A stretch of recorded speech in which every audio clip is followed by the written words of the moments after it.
আসসালামু আলাইকুম। এই যে এই গণিতটা 36 বিসিএসে পড়ছিল, কীরকম গণিতটা একবার পড়ে শোনাই। 60 জন শিক্ষার্থীর মধ্যে বাংলায় 25 জন এবং 24 জন ইংলিশে এবং আপনার 32 জন গণিতে ফেল করছে এবং 9 জন কেবল বাংলায়, 6 জন কেবল ইংলিশে এবং 5 জন ইংলিশ এবং গণিত এবং 3 জন বাংলা এবং ইংলিশে ফেল করছে। তার মধ্যে আপনার প্রশ্ন চাইছে যে 3 বিষয়ে ফেল করছে কয়জন এবং 3 বিষয়ে পাস করছে কয়জন।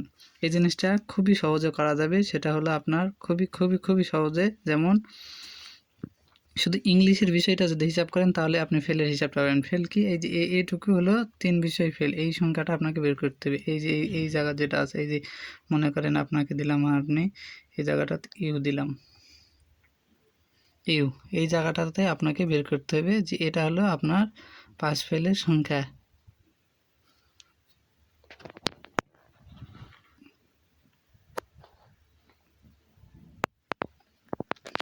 পাস ফেলের সংখ্যা, এটা হলো পাস ফেলের সংখ্যা। এখন আপনার এই যে 24 জন মোট ইংলিশে আছে, এই ইংলিশের মধ্যে এখানে একটা কথা বলছে, দেখেন যে 6 জন কেবল ইংলিশে, মানে 6 জন শুধু ইংলিশে, এখানে হবে 6 হচ্ছেন, এখানে হবে 6।